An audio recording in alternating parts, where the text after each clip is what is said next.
Nellore VR high school ఆధునీకరణ పనులను పరిశీలించిన ఎంపీ వేమిరెడ్డి ప్రభాకర్ రెడ్డి. మంత్రి నారాయణ స్కూల్లో జరుగుతున్నటువంటి పనులను అడిగి తెలుసుకున్న ఎంపీ. ప్లే గ్రౌండ్లో ఏర్పాటుపై వివరించిన అధికారులు. MP Vemireddy Prabhakar Reddy comments. VRC ఆధునీకరణపై నారాయణ సార్ చెబితే చూద్దామని వచ్చా. మహాద్భుతంగా స్కూల్ని ఆధునీకరిస్తున్నారు. పేద పిల్లల కోసం చేపట్టిన ఈ కార్యక్రమం చాలా గొప్పది. శిథిలాస్థితిలో ఉన్నటువంటి వీఆర్ హై స్కూల్ రూపురేఖలే మారిపోయాయి. ప్లే గ్రౌండ్ బ్రహ్మాండంగా తయారు చేస్తున్నారు. తల్లిదండ్రులు పని ముగించుకుని వచ్చే వరకు పిల్లలు ఆడుకునేందుకు ఆట వస్తువులు ఏర్పాటు చేస్తున్నారు. ఉచిత భోజనం, స్నాక్స్, ట్రాన్స్పోర్ట్ సౌకర్యం కల్పిస్తున్నారు. హైదరాబాద్లోని ద బెస్ట్ స్కూల్కి ధీటుగా వీఆర్సీ సిద్ధమవుతుంది.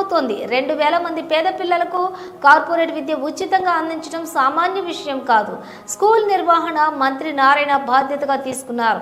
కూతురు శరణి కూడా ఈ యజ్ఞంలోని ఇన్వాల్వ్ చేయడం గొప్ప విషయం. మంచి కార్యక్రమం చేస్తున్న మంత్రికి, శరణికి అభినందనలు. మోడల్ స్కూల్గా మారబోతున్నటువంటి వీఆర్సీని చూస్తూ ఉంటే సంతోషంగా ఉంది.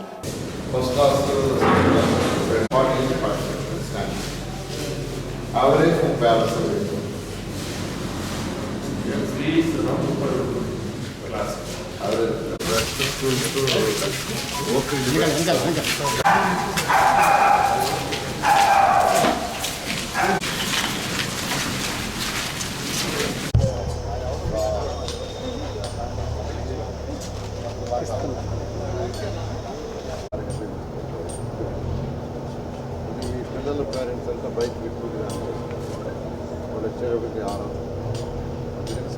నర్సరీ వాటికి 4 లక్షలు ఆడే పెట్టండి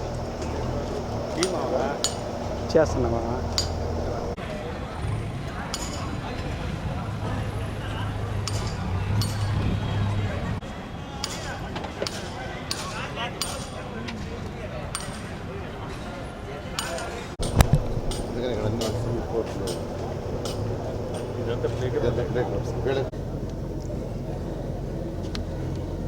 అందరికీ నమస్కారం.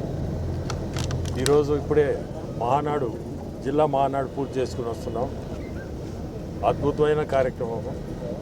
అక్కడి నుంచి నేరుగా విఆర్ హై స్కూల్, అంటే విఆర్ హై స్కూలు పాతబడిన విఆర్ హై స్కూల్, పనికిరాని స్థితిలో ఉన్న విఆర్ హై స్కూలు క్లోజ్ అయిపోయి ఈరోజు అక్కడి నుంచి ఇక్కడికి రావడం, ఇది చూసి నా బోటోడికి ఎక్కడ కూడా పేద ప్రజలకి చేయడం అంటే అదొక మంచి లక్షణం.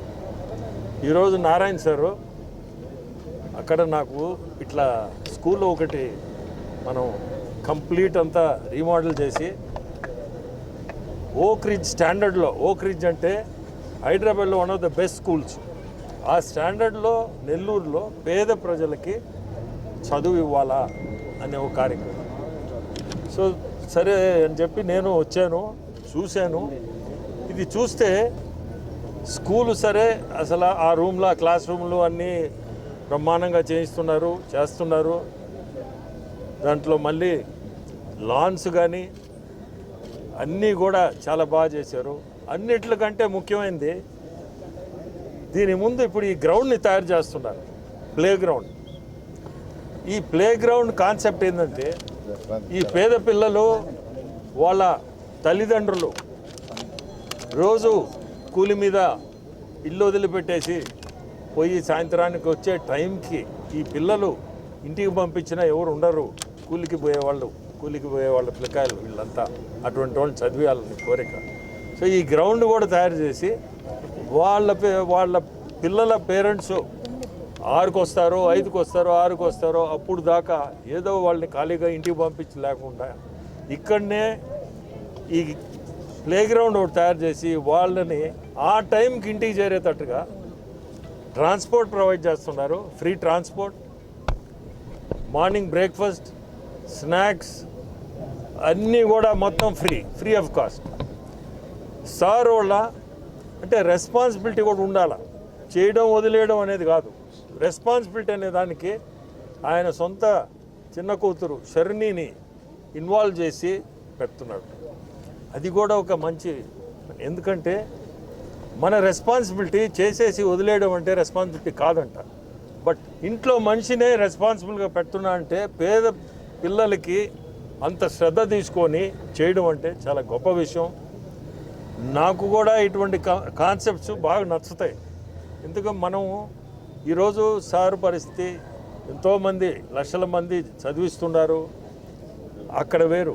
ఇది మనం ఫ్రీగా ఇవ్వాలనే ఆయనకి మనసుకి రావడం, అది కూడా 4 చిల్డ్రన్ 2,000 అంటే ఈరోజు మీరు కానీ ఈరోజు సిటీలో లెక్కేస్తే నా లెక్క ప్రకారం 3-4 లక్షలు అవుతుంది ఒక స్కూలు హైదరాబాద్లో.